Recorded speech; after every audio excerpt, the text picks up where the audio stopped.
Hello everyone, welcome to the SQRT channel. In this video, we are going to talk about a problem that can appear in different math olympiads.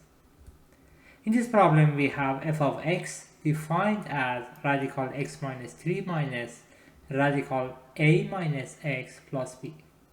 Here, we don't know the values that we have for a and b. On the other hand, we know that f of f inverse of x equals to f inverse of f of x. Based on these two, we are going to find the value that we can have for a plus 2b. This problem is kind of challenging because the amount of information that we have is kind of limited. Let's see how we are going to approach this kind of problem. But before moving forward to that, please make sure that you pause the video to think about this problem, and we will see you in about 15 seconds.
To solve this problem, we are going to talk about domain and range of a function.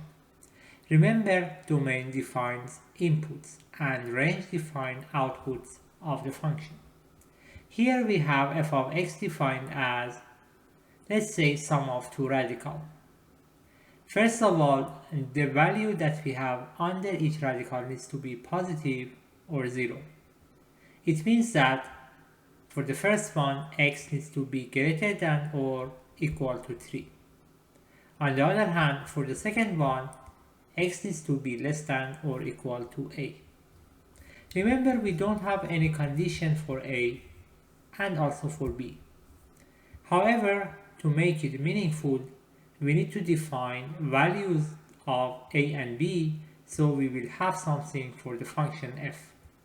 Because of that, we are going to say that a needs to be greater than 3.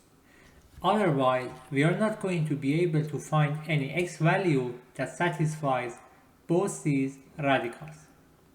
With that, let's start with having x between 3 and a, including those numbers. If x is 3, then f of 3 is going to be b minus radical a minus 3. On the other hand, when x is a, we are going to have f of a equals to b plus radical a minus 3. Now let's talk about the two terms that we have here. The first term is a minor modification to radical x. Remember, radical x is a strictly increasing function. The second term is a minor modification to negative radical negative x, and that function is also strictly increasing. Let's look at those graphs.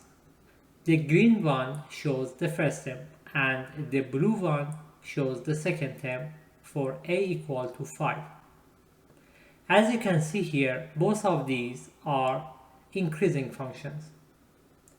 And it means that f of 3 is going to be the minimum value that we have for f, and f of a is going to be the maximum value that we are going to have for f. Now let's review what we got. We have f of x between f of 3 and f of a. f of 3 is basically b minus radical a minus 3, and f of a is basically b plus radical a minus 3. That's what we have up to this point. The other thing that we got from the problem is we know f of inverse of x equals to f inverse of f of x. Let's see what it means for us here. It means that the domain and range of f and f inverse are going to be equal.